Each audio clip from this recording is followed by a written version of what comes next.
I've done a Venn diagram, impact and effectiveness of a public talk. 7% matter and content of the talk, 93% is presentation of the talk.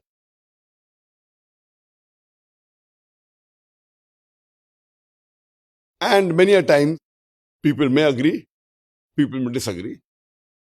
Some may say 8%, some may say 6%, some may say 9%.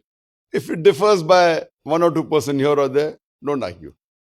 But surely, the matter does not carry more than 10% weightage. Every research has a difference of opinion.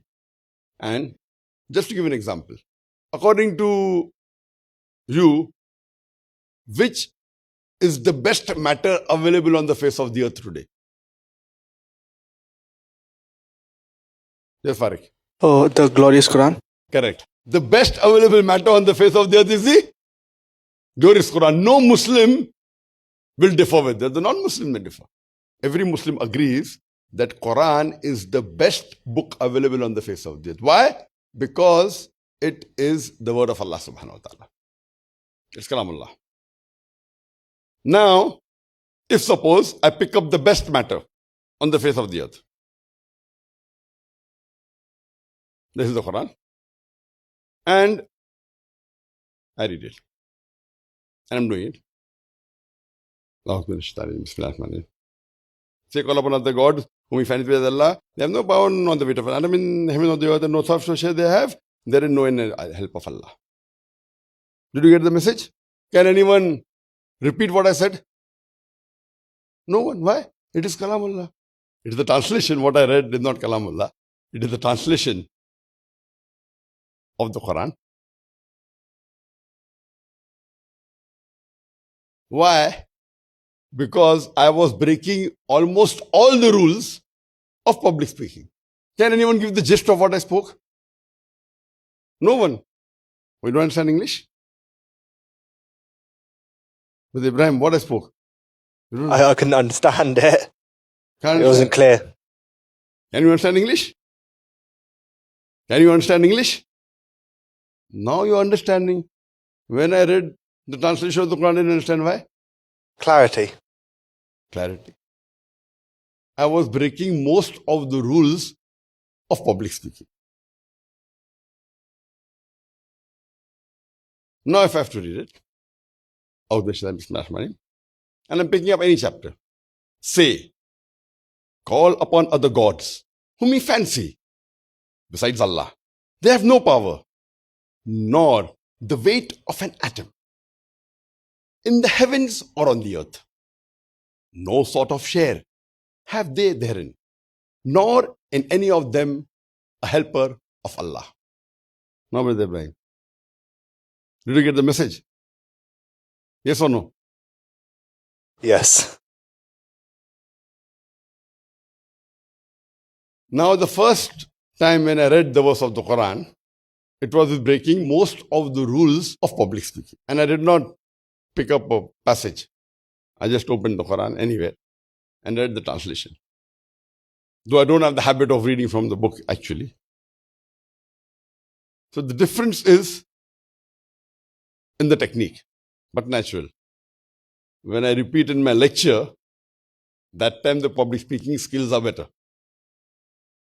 Why, we'll come to know when we go ahead.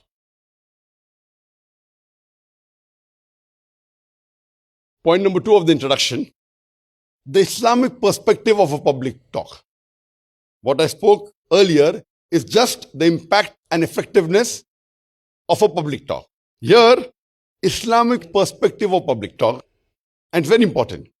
It says matter and content plus presentation multiplied by compatibility of the matter and presentation with Quran and authentic hadith.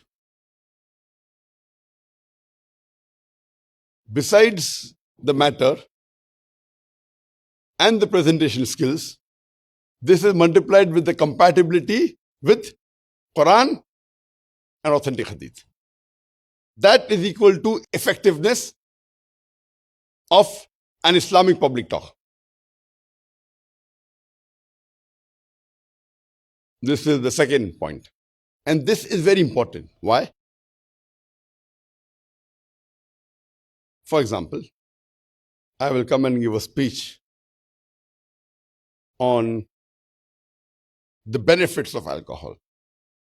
And with all my skills, with all my presentation skills, with my technique, with my gestures, with my statistics, I convince most of my audience that every day you should at least have one peg of alcohol. Matter is there. Presentation skills, maybe more than 90. But compatibility with the Quran and Sunnah is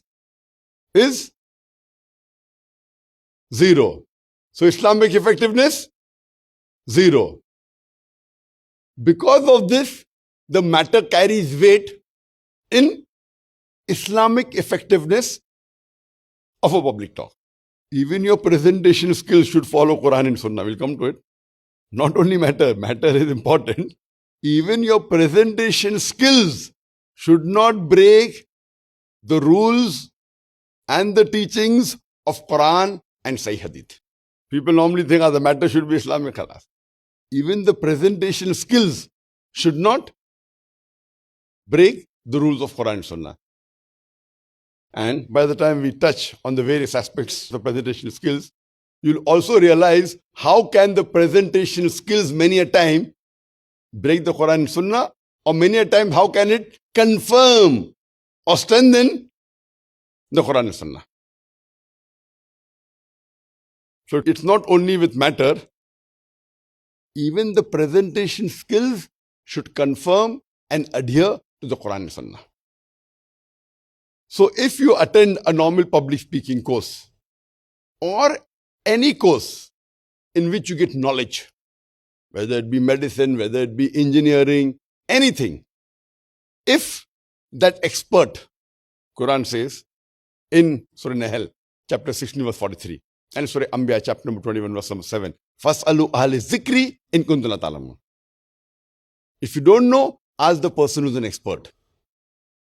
While you're learning engineering or management, many a time there are things which they tell you against Quran and Sunnah. At that time, anything which contradicts with Allah and His Rasul, you have to follow Allah and His Rasul. Let him be the biggest expert in the world. Let it be the best trading in the world. Let it be the person who's got the biggest award in the world. That's what I told you yesterday. That intentionally, inshallah, I'll not do anything which contrary to the Quran and Sunnah. Unintentionally, if I happen to do, in my ignorance, anything which goes against Quran and Sunnah, you reject Zakir Naik, he is zero in Islam. You follow Quran and Sunnah. So even in this training program, if anything I say, contrary to the Quran and Sunnah, reject it. But if you find something is not matching the Quran and Sunnah, please ask. As I told you yesterday, many a times you may think it is against Quran and Sunnah, and 99.9% you may be wrong. Because the intention is not to break Quran and Sunnah, my intention is not to break any single dot or letter of the Quran and Sunnah. So you may not be aware and you may think, because of your little knowledge, that 0.1% is yet there, that we are human beings, we can make mistakes. So if you find anything is wrong, ask that how come this is matching with the Quran.